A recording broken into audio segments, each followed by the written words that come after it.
La solución final al dilema del batallón de la policía de Hamburgo. Se desconoce la fecha exacta en que los líderes nazis decidieron llevar a cabo la solución final, el plan de aniquilar a los judíos. El genocidio de los judíos fue la culminación de una década política nazi bajo el poder de Hitler y la legislación antisemita. Los nazis primero crearon los guetos, y los judíos polacos y de Europa fueron deportados a estos guetos. Después de la invasión alemana, empezaron operaciones de matanza dirigidas a comunidades enteras de judíos. El 31 de julio de 1941 se autorizó ejecutar una solución completa y rápida. Al llegar a los campos de concentración, los judíos eran enviados directamente a las cámaras de gas. El 13 de julio de 1942, los soldados del Batallón de Reserva Policial de Alemania recibieron la orden de fusilar a 1.500 judíos en Polonia. Esa unidad policial estaba formada por 500 hombres de clase media profesional procedentes de Hamburgo. Los hombres se veían presionados a seguir las órdenes de sus superiores cuando se trataban de matanzas civiles. ¿Tenían la opción de rehusarse?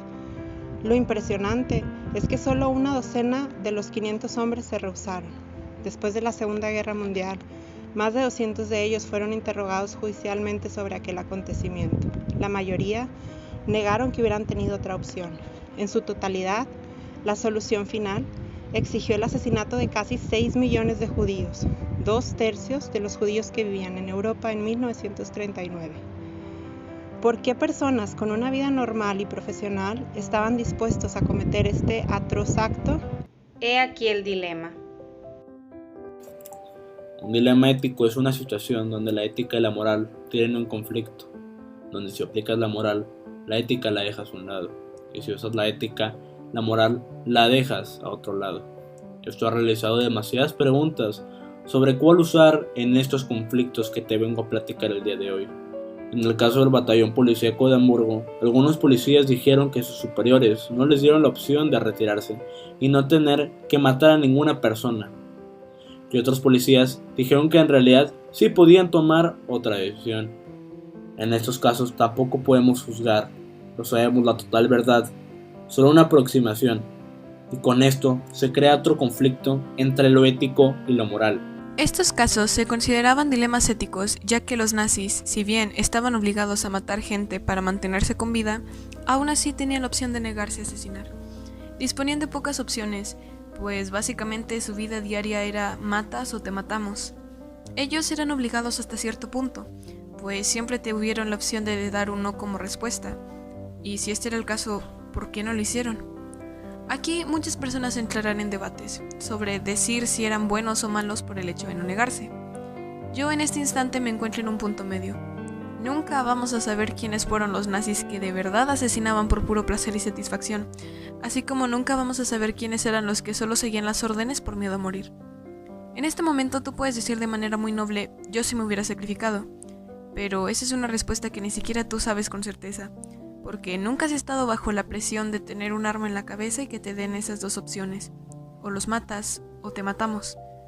Y por más que en este momento tú estés tratando de ponerte en el papel de estar entre la vida y la muerte, no sabes cómo se siente esa presión, porque consciente o inconscientemente tú sabes que ya no estamos en esos tiempos y tú sabes que no estás amenazado en este momento, por lo que nunca sabremos quiénes eran los malos de la historia, porque el miedo te puede llevar a hacer cosas inimaginables. En estos casos creo que los valores son muy importantes, porque en tu familia siempre te van a enseñar valores, te van a decir que está bien y que está mal, como en este caso matar está mal, o sea, eso siempre ha estado visto mal, pero ellos traicionaron esos valores, traicionaron a los valores que ellos tenían para poder salvar su vida y salvar a los suyos. ¿Qué es el bien? Es todo lo que está hecho de una manera correcta o lo mejor hecho posible, siendo el mal todo lo contrario. Esto es algo básico que creo yo ya todos sabemos, porque nos lo enseñan sobre todo en la escuela con clases de valores, cívica y ética, donde nos enseñan un poco de los valores de la vida diaria o de las reglas que existen en esta. Y la familia, porque ahí es donde más se empiezan a formar esos valores y esa educación que tienen los hijos para cuando crezcan ser responsables, respetuosos y se forma la integridad de la persona. Hay 3 lugares en donde se aprende qué está bien y qué está mal: la familia, tu escuela y tu círculo social. Y hay dos cosas que rigen qué está bien y qué está mal, que es las leyes y la sociedad. Para mí el bien es hacer cosas que te hagan sentir bien, orgulloso de ti mismo, lleno de paz. Son las acciones que no te perjudican a ti, tu entorno o tu círculo. El mal es todo lo contrario, puede que te hagan sentir bien y orgulloso, pero con remordimiento y arrepentimiento de haber hecho acciones que te perjudiquen y llegar a pensar, pues está mal, porque lo hice, porque siquiera lo pensé, es normal, todos lo llegamos a pensar. Pero hay que saber cómo solucionar las cosas que hicimos mal. Así que si bien no existe el bien y el mal en concreto, todos tenemos nuestro criterio propio para saber qué es el bien y qué es el mal. El bien y el mal dependen mucho de nuestra opinión, de nuestros sentimientos, de la situación por la que estemos pasando en ese momento. El bien y el mal lo determinan el tiempo, la cultura, las creencias, las costumbres, la sociedad en sí. Lo que yo creo que nos sirve en el presente es saber que siempre nosotros vamos a tener que tomar decisiones difíciles en nuestra vida y hay que aprender a decir que no, aunque tengamos ese tipo de presión social. He aprendido mucho con la guerra, he aprendido sobre la opinión, sobre la verdad, las consecuencias, las acciones, el bien, el mal. Y algo que me dejó muy marcado y que me gustaría decir es que no siempre lo que vemos, lo que escuchamos, lo que leemos es la verdad. Y que siempre hay que ponernos en los zapatos de los demás para saber qué se siente, para tratar de entender un poquito más y verlo desde otro punto de vista. Pude ver una parte importante de la historia que no aparece en los libros y logré observar y analizar una versión distinta del pasado. Esto me hizo cuestionar conclusiones que había escuchado antes y también cambió mi punto de vista sobre el tema. El aprendizaje que me queda es que el odio y la violencia jamás resolverán un problema y que es necesario que estemos en paz con nosotros mismos para que podamos estar en paz con los demás. Aplicando lo que aprendí de este tema a la actualidad, se puede resumir en esta frase: es más fácil dividir que sumar.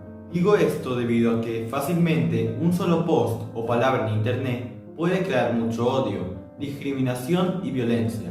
Tal es el caso de que a inicios de pandemia, las personas de origen asiático fueron discriminadas en todo el mundo debido a que se les asoció con el virus, menospreciándolas e incluso asesinándolas, como ocurrió en un tiroteo en Atlanta, en el que 8 mujeres, 6 de origen asiático, perdieron la vida.